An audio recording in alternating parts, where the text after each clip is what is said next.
Ever wondered why your brain thinks shark attacks are more dangerous than sofas? Buckle up because this ride's about to mess with your mental GPS.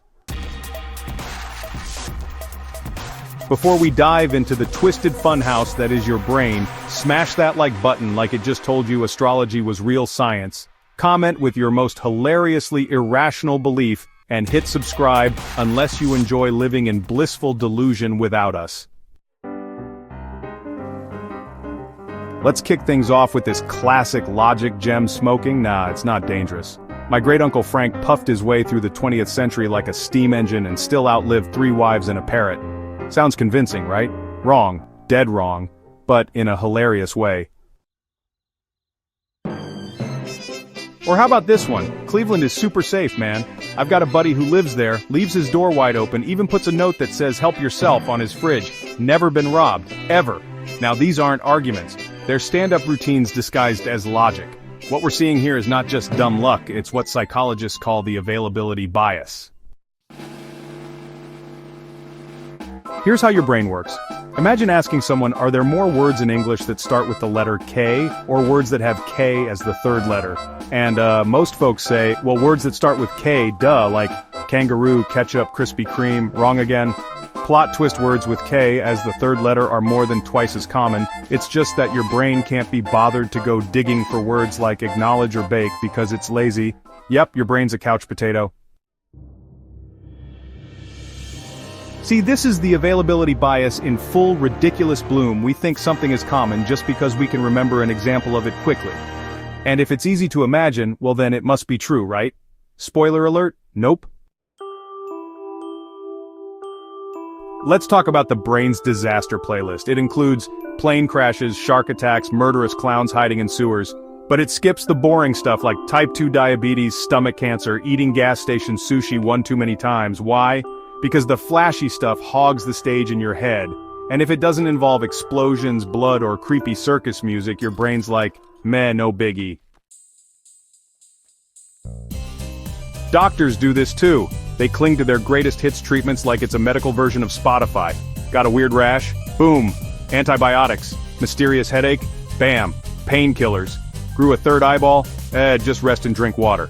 Instead of saying, I don't know what this is, they just remix their go-to methods like DJ Dr. Spin. Consultants? Oh, they're even worse. Faced with something totally new, do they admit confusion? Nope.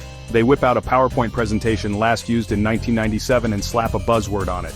Synergize the paradigm of agile backward pivot optimization. Translation: I have no clue, but I charge by the hour. Now here's where it gets a bit dark. If you repeat something enough, it becomes sticky. Doesn't matter if it's true, just say it with enough confidence and your brain adds it to the mental bookshelf of facts. Kinda like how your friend swears they saw a UFO once, and now they won't shut up about life energy and karma points.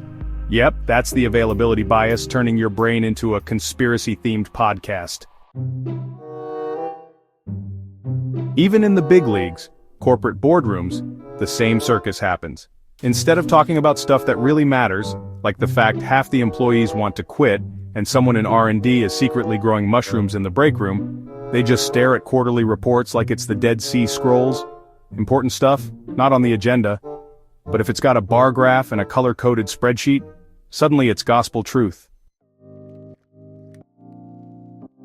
And the grand finale, our love affair with broken tools. Take the Black Scholes formula. Finance folks know it hasn't worked for years. But do they ditch it? Nope! They cling to it like it's their childhood blanket.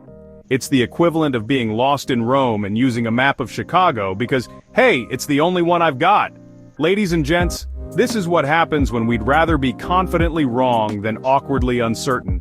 We'd rather use a garbage compass than admit we don't know where we're going. Frank Sinatra once sang, I love the one I'm near when I'm not near the one I love. That's not just romantic confusion, folks. That's availability bias. You latch onto what's present and familiar, even if it's wildly off base. Like dating your ex's twin just because they showed up with tacos. So, how do you escape this mental funhouse? Spend time with people who don't think like you. People who disagree with you, argue with you, confuse you. Basically, hang out with that one annoying friend who sends you weird documentaries at 2 a.m. Because challenging your own thoughts is the only way to beat the mental trap of, I think it, so it must be true. Thanks for sticking around, legend.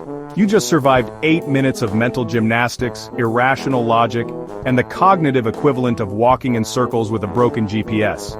If you laughed, learned, or at least mildly questioned your life choices, do the holy trinity of YouTube, like, comment, and subscribe. It fuels the algorithm gods and keeps me from talking to myself in a room with a green screen. Until next time, keep thinking clearly, laughing loudly, and always question people who say, "Trust me, I saw it on TikTok." See you in the next video. Stay smart, stay sarcastic. Peace out.